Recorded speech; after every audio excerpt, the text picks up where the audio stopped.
Some DJs need an attitude adjustment. There's my thumbnail right there.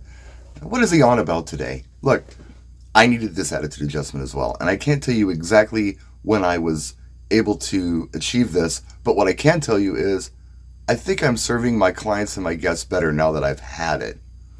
I want to read you the post that inspired this video, but I want to just say right off the bat, this post and the person who made the post does not need an attitude adjustment. It's Cedric Jones. The only attitude adjustment he needs is next time you're in town, reach out. I'd love to meet you sometime. He didn't last time, and I'm a little disappointed about that. But anyway, here's Cedric's post. Certain venues have outdoor areas, and sometimes you lose your dance floor when everyone goes outside. Yeah, you've seen this before. Nice patio area. Maybe it's overlooking a golf course or the ocean or a lake or some beautiful vista, whatever. There are cool outdoor social areas at a lot of event halls. What do you normally play in these situations? For me, that's when I'll throw on more country songs if they wanted some country music, or play stuff for the older crowd that's still inside. You don't want to play the hits that were requested if the couple is outside. Yeah, very true. You want to make sure that you have your eyes on whoever requested the song before you play it, so they don't come back to you and say, hey, when are you going to play this? Like, I played it. Oh, well, I was in the bathroom. So I always have my eyes on people, especially when there's something really specific they wanted to hear that's really important. Make sure that you can see them. Don't play the requests when they're outside. Why do people go outside? That's kind of the question. Again, beautiful vista, beautiful outdoor seating area. Maybe there's a fire pit. And sometimes it's just a beautiful night. I know here in Wisconsin, every chance that we're getting right now to go outdoors, we do, because it's been a terrible spring. Just wet and dreary and cold. So if it's a nice day, we don't want to be indoors. We want to be outdoors. That will change come July. Probably everybody will want to be indoors because it's humid and miserable. Sometimes people go outside to smoke. I mean, I've had parties that I've done where a lot of the crowd smokes, so they're outside because you can't do that inside anymore. So they're outside, and they congregate out there, and they start to get social out there. The argument is, I think, with a lot of DJs, if they're outside, I can't do my job. I cannot have a dance floor if they're outside. And no, you can't. One of the other reasons they go outside is because they can't talk inside. Why? Because you're not letting them do it. This is not all about dancing at some events, especially weddings or quinceañeras or bar mitzvahs or anniversary parties. Sometimes there are people who haven't seen each other in years, or maybe they only see each other once in a while. This is their chance to catch up. And if it's too loud inside, they can't have a conversation, so they leave and they talk. What I've seen a lot of DJs do is crank the music up and blow the lights off even more. Say, hey, they must not be able to see me. I don't have their attention, so we've got to go louder. I used to do that, and I'd chase more people out of the room by doing it. You know? I needed an attitude adjustment. I needed to realize that my job wasn't to get them dancing. My job was to facilitate a social event. And in facilitating that, what I want to do is kind of take their lead.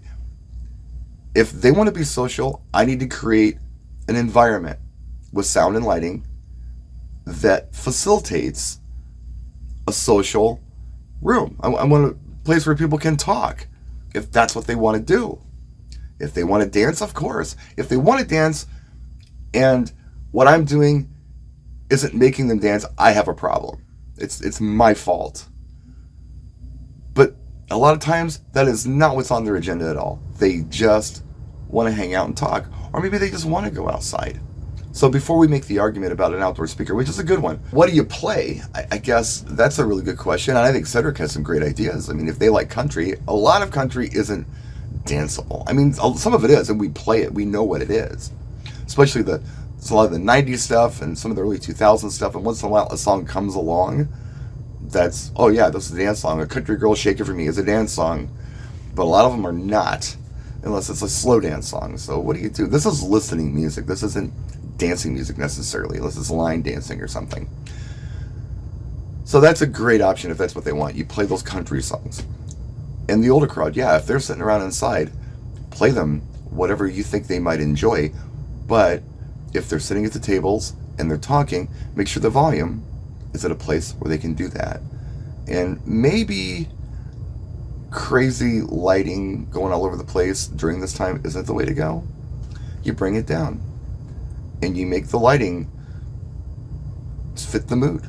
So you do maybe a slow fade, or on your pars kind of thing, or whatever you think is appropriate. I mean, you don't want crazy lighting when you're trying to do like this chill social thing. You don't want it sleepy, obviously. You never want it sleepy. So yeah, if they're outside and they're talking, they probably want to talk, so let them talk. And if you're going to have a remote speaker, yeah, I would say have one at a reasonable volume level so they can talk. And not just feel like you have to make them dance. And if they're not dancing, you're not doing your job, because, really nothing could be further from the truth. I kind of knew this and I was doing it, but, when it really clicked with me is when I started doing photo booth, because I bought my daughter a photo booth, 14 years ago.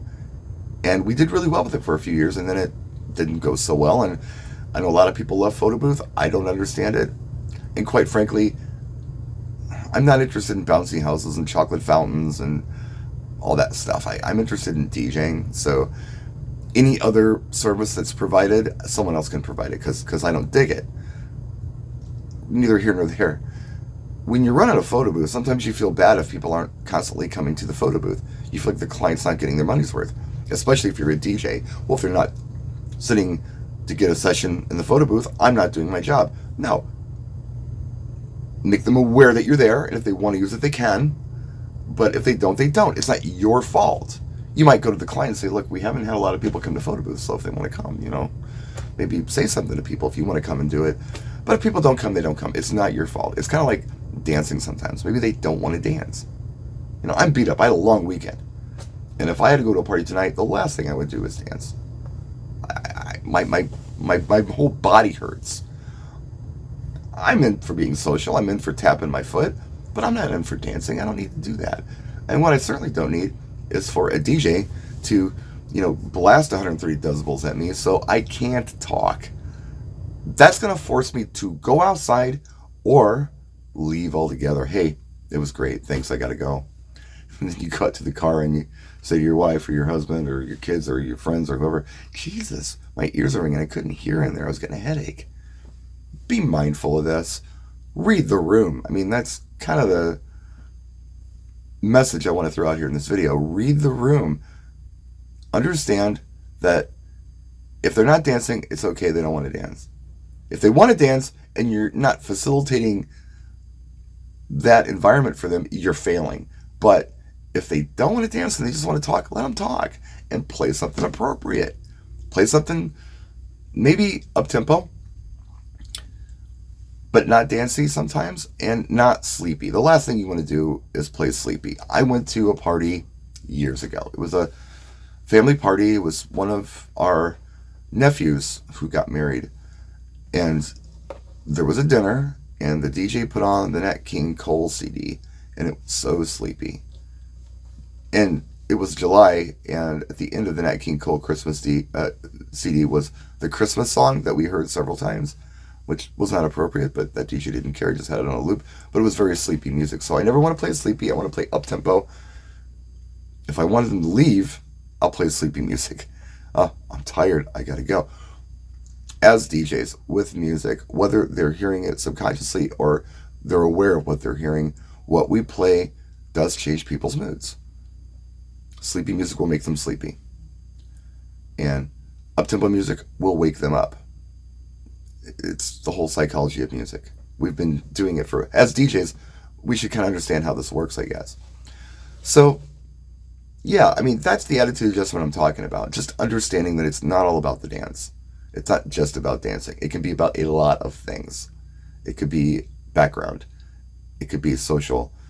If they're all just at the bar and they're hanging out and talking and laughing, put that music at a volume where they can still do that. Because if you turn it up too loud, they can't talk anymore, and they might give up and leave or go outside. And that's not what you want. Did you chase them out of the room, or did they leave because they wanted to leave? That's the question you got to ask yourself. If you chase them out of the room, do something to encourage them to come back, like bring the volume down and let them talk. And again, stay away from sleepy, but yeah, play something appropriate for the room, appropriate for what's going on, and facilitate that. That's our job, and that's my video. So thank you for watching. And I know I haven't put up a lot of videos lately. I'm very busy right now. My kids just moved into what was the house that I grew up in. I moved into when I was 12. They bought my mother's house. She moved out of state. So I've been busy with that, and I'm going to continue to be busy with that. So I'm not going to be around a lot, but hopefully we'll get this knocked out this month, and things will kind of go back to normal, and you'll see more videos, and I'll be gigging more and be able to answer your questions and all that kind of fun stuff. So anyway, thanks for watching. I appreciate you guys so much. We'll see you next time. Practice and enjoy.